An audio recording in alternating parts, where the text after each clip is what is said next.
Hello friends, कैसे हैं सब लोग। जैसे कि मैं फिर से आ चुका हूँ अपनी एकेडमी ऑफ केमिस्ट्री सीरीज पर।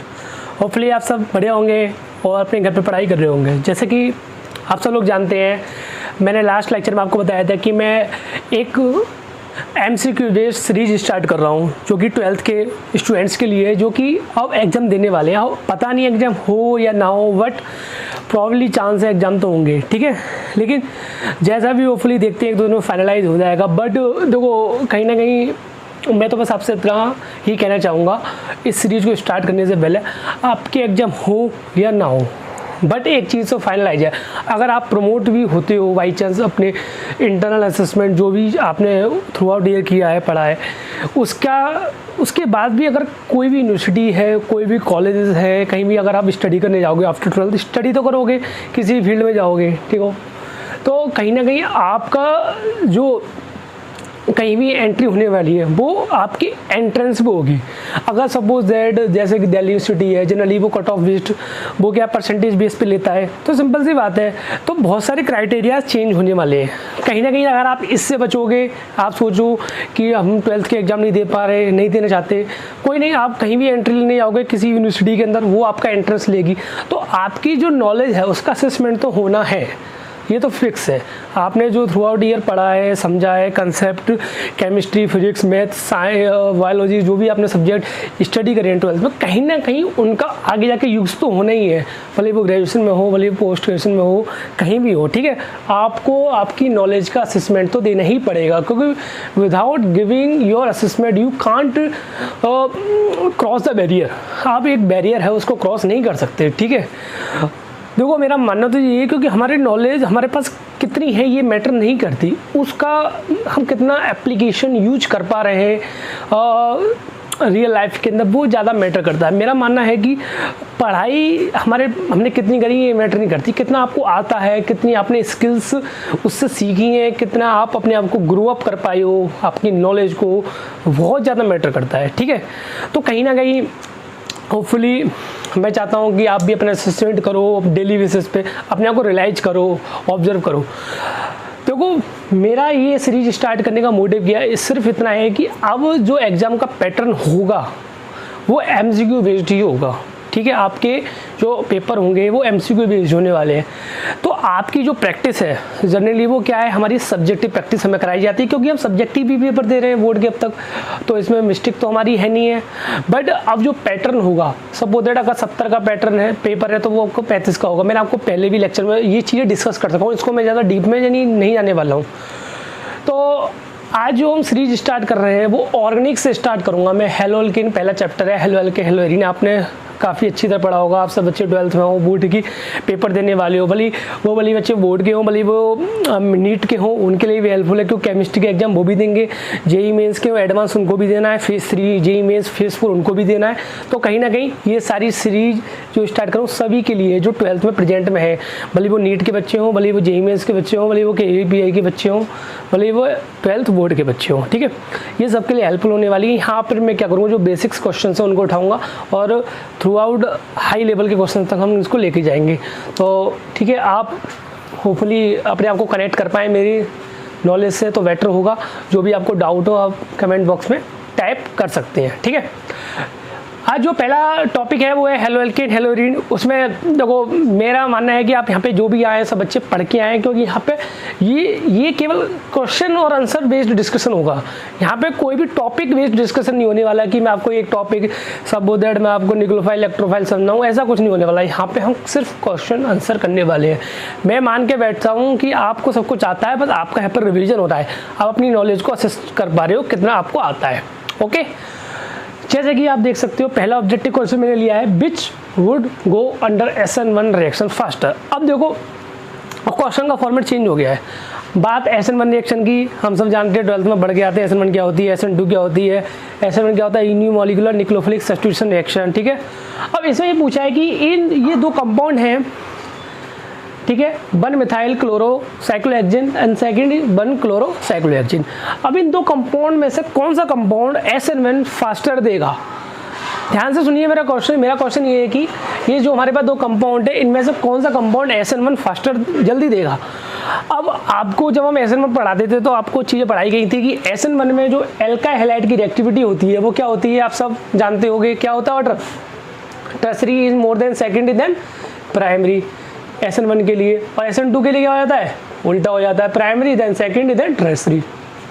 ठीक है, अब आपको मैंने बताया था कि SN1 रिएक्ट फास्ट करने के लिए टर्सरी एल्काइल हैलाइड की रिएक्टिविटी सबसे ज़्यादा होती है। तो सबसे पहले आप ये पहचानोगे कि इन दोनों में से कि ये जो दो कंपाउंड दिए गए हैं इसमें से सबसे ज़्यादा फास्ट, इसका सबसे पहले आप ये फाइंड आउट करोगे कि टर्सरी कंपाउंड है, सेकेंडरी प्राइमरी है।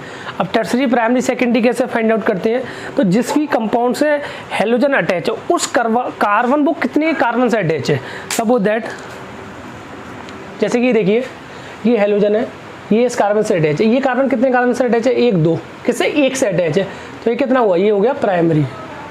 इसको देखो ये कितने अटैच है, ये है कार्बन 2 डिग्री, तो ये कार्बन 2 डिग्री है 1 डिग्री है। अब बताइए, अब इन 2 डिग्री 1 डिग्री में से रिएक्टिविटी SN1 के लिए किसकी ज़्यादा होगी, किसकी ज़्यादा होती है, 2 डिग्री की, प्राइमरी की सबसे कम होगी।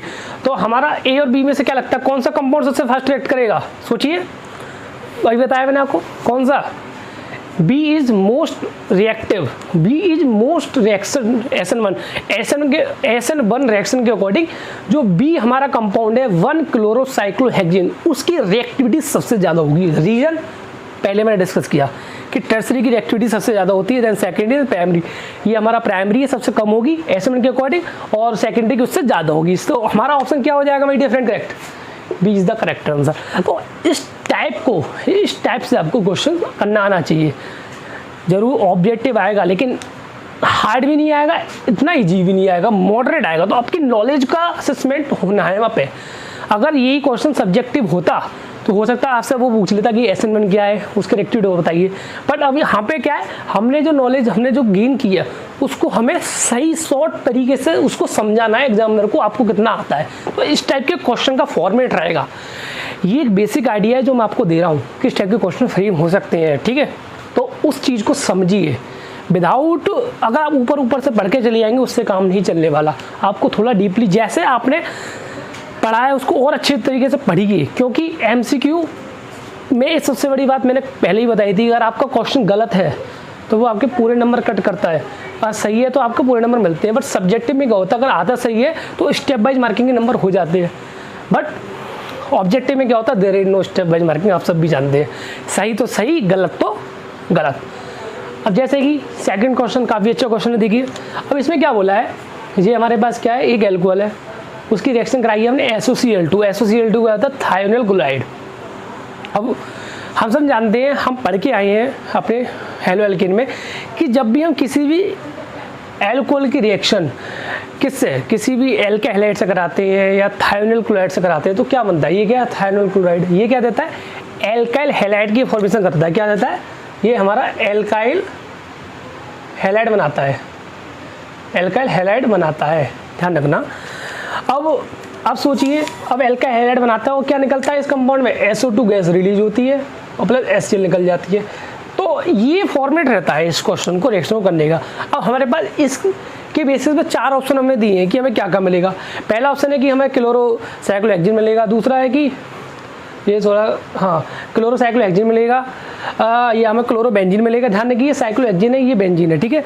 तीसरा है कि हमें क्लोरो यहाँ पे मिलेगा फर्स्ट पोजीशन पे, और चौथा है कि रिएक्शन नहीं होगी। अब सोचिए क्या हो सकता है इसका आंसर, काफ़ी इजी क्वेश्चन है, बस आपको थोड़ा सा दिमाग लगाना है। देखो रिएक्शन तो होगी कंफर्म है, नो रिएक्शन का तो कोई सवाल नहीं है, क्योंकि एल्कोहल के साथ थायोनिल क्लोराइड की रिएक्शन होती है, तो ये ऑप्शन तो हमारा एलिमिनेट हो गया। सेकंड, ये हेक्सेन है, साइक्लोरिंग है, ये बेंजीन है एरोमेटिक, तो ये तो होने वाला नहीं है। बी और डी तो सबसे पहले क्या है, देखो क्वेश्चन को करने का सबसे शॉर्ट ट्रिक मैं आपको बताऊं, सबसे पहले आपको एलिमिनेशन टेक्निक आना चाहिए। अब एलिमिनेशन टेक्निक क्या होता है, तो my dear friends, elimination technique का मतलब ये होता है कि आप सबसे पहले उन ऑप्शन को हटा दें जो आपको लगते हैं वो होंगे ही नहीं।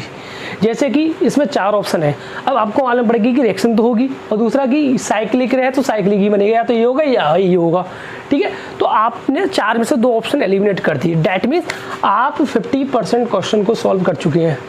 आपके अब पास 2 ही ऑप्शन है, एक सही होगा एक गलत होगा, तो आपके क्वेश्चन के गलत होने के चांसेस हैं वो रिड्यूस हो गए। अब आपको एलिमिनेट करना आना चाहिए। एलिमिनेट अगर आप कर दोगे तो आप एक बार को अगर नहीं आता है तो आप तुक्का भी मार के सही कर सकते हो, क्योंकि आपके पास 2 में से 1, अगर 4 में से तुक्का मारना कठिन हो जाता है, चांसेस ज़्यादा होते हैं गलत होने के। लेकिन आपको मालूम है कि ये 2 तो होंगे ही नहीं, इन दोनों में से कोई है, तो वहाँ चांसेस बढ़ जाते हैं। तो हमें मैक्सिमम नंबर ऑफ चांसेस देखनी है पॉजिटिविटी के, ना कि नेगेटिविटी के, समझिए। तो हमें मालूम पड़ गया या तो बी तो होगा नहीं ना डी होगा, बच्चा सी और ए। अब बनना तो एल्काइल हैलाइड है। अब एक बात सोचिए, देखो कॉमन सी बात है, OH यहाँ पे था, OH हटेगा, Cl आएगा, एक वो SO2 के साथ निकल के SO2 गैस रिलीज कर देगा और एक H HCl के साथ निकल जाएगा, तो Cl हट के यहाँ ही तो आएगा। तो जी ऑप्शन क्या होगा, ये होगा। तो Cl यहाँ कैसे आ सकता है, जब OH यहाँ पर है तो Cl भी यहीं तो अटैच होगा, यहाँ कैसे अटैच हो जाएगा। तो सिंपल सा क्वेश्चन था, बस हमें अपने ब्रेन का यूज़ करना था और हमें आंसर मिल जाता, सीधे पूरे नंबर मिलने वाले हैं। तो इस तरह से माय डियर फ्रेंड्स, इस तरह से हमारी अप्रोच होनी चाहिए क्वेश्चन को सॉल्व करने की। अगर इस तरह से अगर हम एलिमिनेट करके कंसेप्ट को अगर हमें रिवाइज कर पाएँ धीरे धीरे, तो हम इजीली क्वेश्चन को सॉल्व कर सकते हैं। अब ये फॉर्मेट आपको हेल्पफुल रहेगा आपके एग्जाम में। अब ये वाली बच्चा वो नीट का हो, भले ही वो जेईई मेंस का हो, भले ही वो एडवांस का हो, भले ही वो दिल्ली बोर्ड हो, भले ही CBSE बोर्ड हो, भले ही वो SC/SC हो, ICSE बोर्ड हो, हर एक के लिए हेल्पफुल ये वीडियो है। ज़्यादा से ज़्यादा शेयर कीजिए अपने फ्रेंड्स में। अब देखिए आप भी देख सकते हैं, ठीक है। अब जैसे कि नेक्स्ट क्वेश्चन पे आते हैं। Next question number 3। तो फर्स्ट का आंसर क्या था, सेकंड का आंसर फर्स्ट, ठीक है, ओके। अब आते हैं, अब क्वेश्चन है आइडेंटिफाई द कंपाउंड X। अब कोई रिएक्शन दी है, रिएक्टेंट है जिसका नाम है एनिलीन बोलते हैं इसको, आपने पढ़ा होगा, बहुत फेमिलियर कंपाउंड है एनिलीन, हम सब जानते हैं। बेंजीन के ऊपर NH2 प्राइमरी एरोमेटिक अमाइन है, ये क्या है, एरोमेटिक अमीन्स है, वो भी प्राइमरी। अब इसकी रिएक्शन हमने कराई है किसके साथ, NaNO2 + HCl के साथ हमने इसकी रिएक्शन कराई है 0 डिग्री सेल्सियस से 5 डिग्री सेल्सियस पे, ठीक है। अब आप पढ़ के आए होगे हेलो एल्केन में डाइएजोटाइएशन रिएक्शन, अगर नहीं पढ़ी है तो पढ़ लेना, इंपॉर्टेंट है, ठीक है, आएगा ही आएगा क्वेश्चन, ठीक है। अब देखो सब्जेक्टिव पेपर होता है तो क्वेश्चन क्या होता है, राइट डाइएजोटाइएशन रिएक्शन। उसमें क्या होता है, हम सब जानते हैं प्राइमरी एरोमेटिक अमीन्स होते हैं, रिएक्ट करते हैं मिक्सचर ऑफ NaNO2 + HCl के साथ। टेम्परेचर रखते हैं हम 0 डिग्री सेल्सियस से 5 डिग्री सेल्सियस। क्या बनता है, सॉल्ट फॉर्मेशन होती है। क्या बनता है, सॉल्ट फॉर्मेशन। अब वो सॉल्ट ही तो पूछा है, सॉल्ट फॉर्मेशन। सब्जेक्टिव होता तो रिएक्शन होती है, ऑब्जेक्टिव में तो ऑप्शन दे दिया और इजी बना दिया। देखो ऑब्जेक्टिव की सबसे बड़ा बेनिफिट, अगर आता है तो 1 मिनट में हो जाएगा, क्योंकि आपके माइंड में ऑप्शन कैच कर जाएगा। सब्जेक्टिव में क्या होता है, नहीं आता तो आपके पास आंसर थोड़ी दिख रहा है आपको तो खुद से ही लिखना है। तो सबसे बड़ा बेनिफिट क्या है, अगर आता है तो चांसेस, नंबर ऑफ चांसेस ज़्यादा होते हैं स्कोर करने के। तो जैसे देखो रिएक्शन तो होगी, पहली बोला मैंने एलिमिनेट करो, नो रिएक्शन, ये तो ऑप्शन हो गई नहीं।